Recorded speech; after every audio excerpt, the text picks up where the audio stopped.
Greetings, this is Doc Ock at noon and 9, bringing you the latest and the greatest from the land of Black Facts on our tubular Black Facts channel.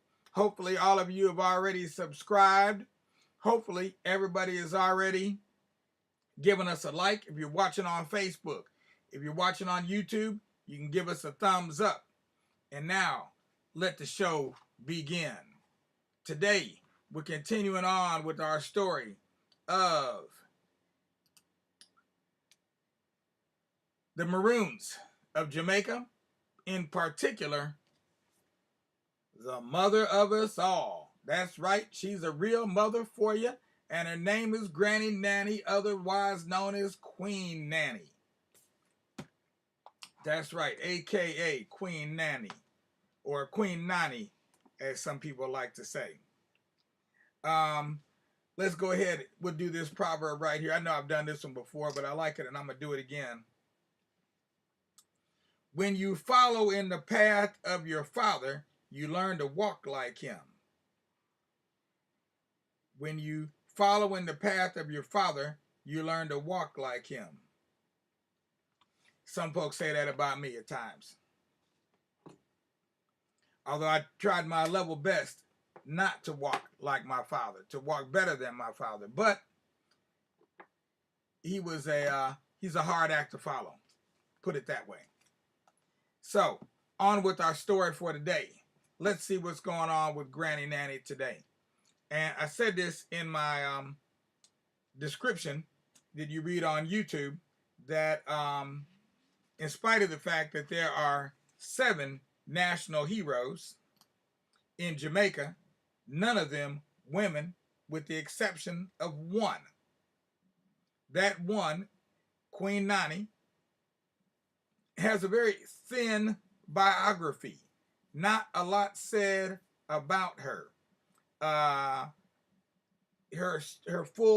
fullness of her story has yet to be related in print, and certainly not by Jamaicans. This particular book we're reading here by Carla Gottlieb is written by a former student at San Francisco State University. So as you can see from her name, no real connection that's obvious, at least anyway. So meanwhile, let's go ahead and read a little more about Queen Nanny, one of the 7 national heroes of Jamaica. And FYI, for those of you who don't know, the national colors of Jamaica are not red, yellow, and green, but green, black, and yellow, or green, black, and gold. Those are the colors of Jamaica. All right, so let's see what we got here. We had left off yesterday with talking about a colonial historian who claims that he visited a Maroon settlement and witnessed firsthand the atrocities committed against women there. In 1796, he reports that the labors of the field, however, such as they were, as well as every other species of drudgery, were performed by the women. The Maroons, like all other savage nations, regarded their wives as so many beasts of burthen. Apparently he meant burden. And concerned at the loss of one of them than a white planter would have felt at the loss of a bullock. Polygamy, too, with their other African customs, prevailed among the Maroons universally. Some of their principal men claimed from 2 to 6 wives, and the miseries of their situation left creatures neither leisure nor inclination to quarrel with each other. This spirit of brutality which the Maroons always displayed toward their wives extended in some degree to their children. Wow, there's some brutal son of a guns, ain't they? It should be noted that 2 of the earliest white historians to write about the Maroons, Edward Long in 1774 and Brian Edwards in 1796, were highly contemptuous of the Maroons. First, because they were black people, and second, because they dared to rebel against the British. Now, if you know anything about these rebellious quote unquote Negroes, enslaved Africans, etc., anytime they decided to escape or rebel or anything like that, their colonial masters felt that they were being dissed. That after all they had done for them, this is how they're being treated. Mm. And you'll hear that repeatedly all throughout history, all the way to the present. These writers, especially Edwards, continually portray the Maroons as lazy, cowardly, savage, semi-humans who avoided real combat with the British and instead resorted to cowardly guerrilla warfare. Edwards refers to the Maroons skulking about the skirts of remote plantations, murdering whites 2 to 3 at a time, adding that it was a dastardly method of conducting the war. So, if you recall, we started off the month talking about Idi Amin. This is how he fits in to the story. It all comes right back around full circle that they smeared. They've been doing a smear campaign and continue to do a smear campaign on Idi Amin to this day. The man has been out of power for, I don't know, 40, 50 years almost, and they're still smearing Idi Amin. Considering the fact that he's no longer a threat, that's saying something. With regard to their view of women within the Maroon communities, then, it is necessary to maintain some perspective. Long goes so far as to claim that a Hottentot, in other words, an African woman, could marry an orangutan, and it would be no dishonor to that simian, to the orangutan. Okay, interesting. Not sure exactly how he was meaning all that, but that's what he's saying. Another colonial historian, writing much later in 1931, noted women's more powerful place. Men and women alike are hard-working. Though it may appear that the women work harder than the men, the women are rather independent and loath to remain at home and depend entirely on the earnings of the man. Other scholars, notably Philomena Chioma Steady and Kenneth Bilby, emphasize that the Jamaican Maroons preserved the matrifocal aspects of their Akan traditions and focused on the valuation of women and their contribution to Maroon survival. They argue that women formed the core of Maroon society. Women as a group represented the most stable element in the somewhat loose, shifty federation which made up Windward Maroon society. In a very real sense, they may be seen as the main source of stability and continuity within the group owing to the military nature of the society. Women and children came to comprise a stable core tied to the village and the land immediately around it, while the men were formed into a sort of transient integument, a peripheral military force. The women were the true denizens of Maroon settlements. And that's a long quote right there. Another Jamaican historian, Lucille Matherin, writes that much of the women's strength in Maroon communities came from their position within traditional Ashanti or Akan culture. She notes that the Ashanti culture contained, among much else, a tradition of warrior nations and a history of proud and respected women. This sort of heritage produced rebels and ensured that there would always be women among the rebels. Women were crucial to Maroon settlements as they formed the foundation of the societies. The historical aspects of the Jamaican Maroon communities described above will be useful in order to understand better the context from which Queen Nanny emerged as an important figure. To this end, the characteristics of windward Maroon towns and societies will now be considered. Important qualities of Maroon towns that distinguish them from other rural Jamaican towns include the importance of and respect given to ancestors, the central role of history in the creation of cultural identity, and the significance of the supernatural in daily life. These elements are derived from an allegiance to their Ashanti and or Akan past. As David Dalby notes, the Maroons have for 3 centuries maintained their historical allegiance to the Ashanti, the principal ethnic group represented among the Coromantee in Jamaica, and have retained numerous West African, especially Ashanti elements in their language and culture. The Maroons, like their Ashanti forebears, live their daily lives so as not to offend their ancestors. It is believed that the ancestors are sentient beings whose influence can still be felt.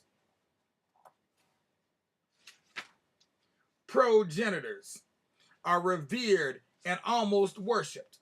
Their importance in the creation of everyday life is recognized, and they are treated with dignity, devotion, and respect. The ancestors are living beings and must be spoken of as such. Another related aspect of Maroon life is the importance that the past has for them. The Maroons use their unique history as a force that guides and directs them. The past is a source of pride. It is what makes Maroons who they are, and it must be taught and shared. Historically, the Maroons experienced a growing sense of pride with each British defeat. Maroon history creates identity, and it is what makes the Maroons special, different from the rest of Jamaican population. The Maroons, more so than other Jamaicans, have preserved their African heritage along many channels, but most especially with regards to religion and the supernatural.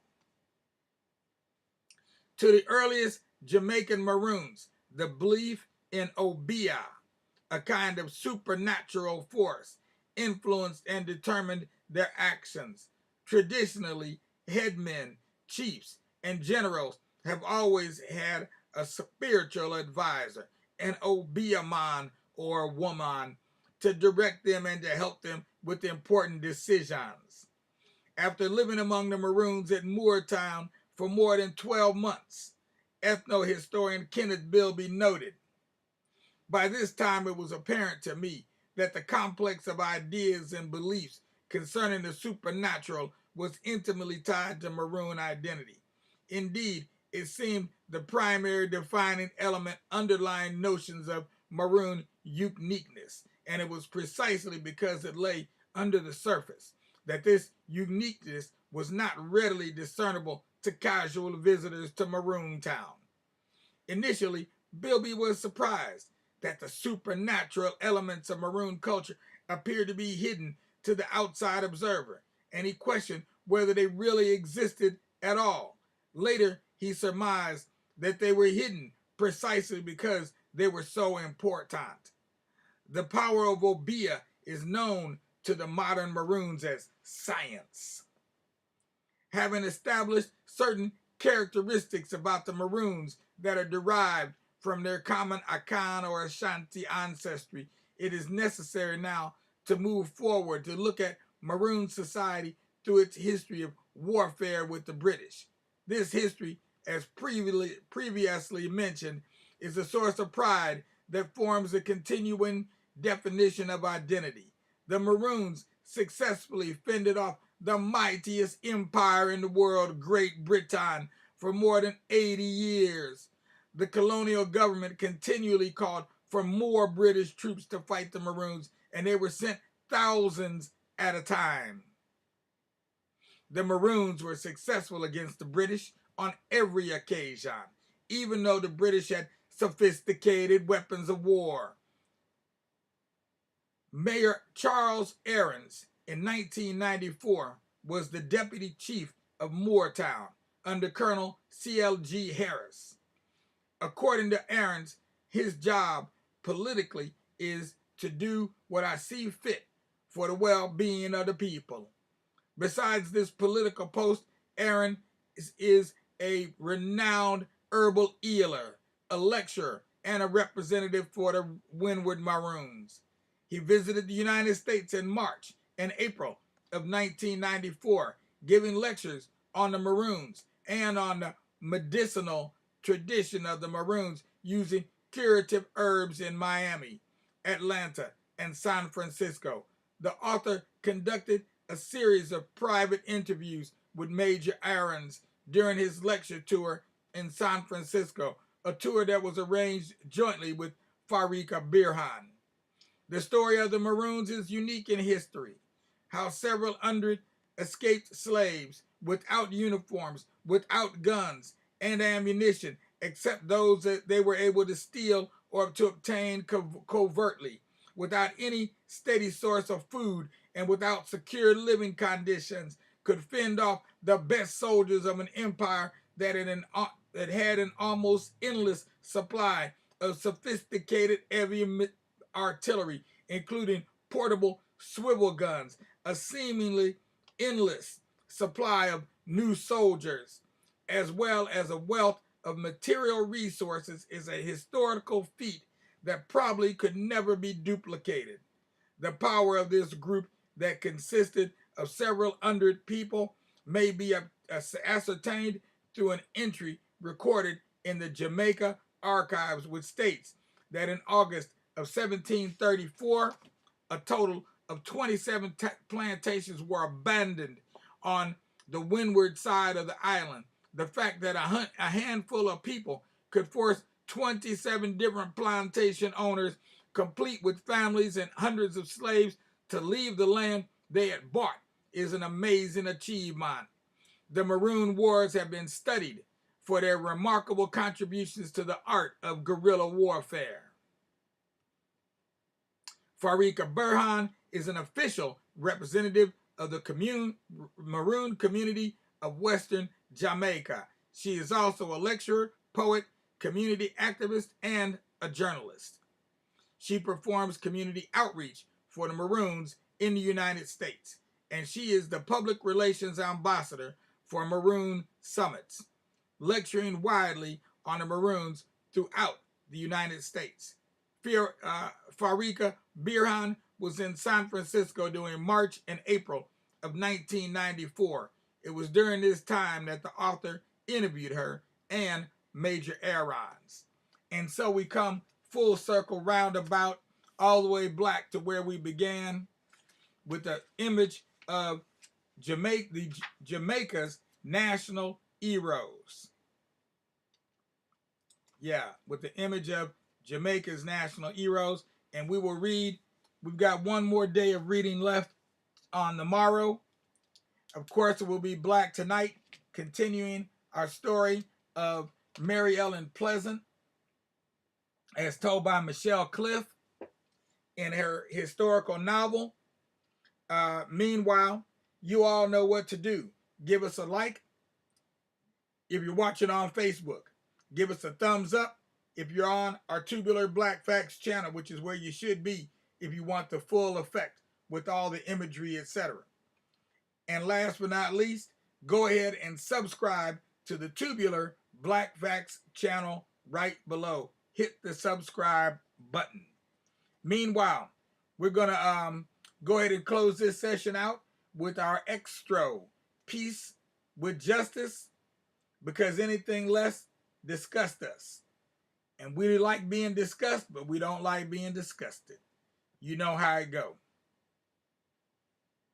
See if I can transition back. For whatever, backwards never.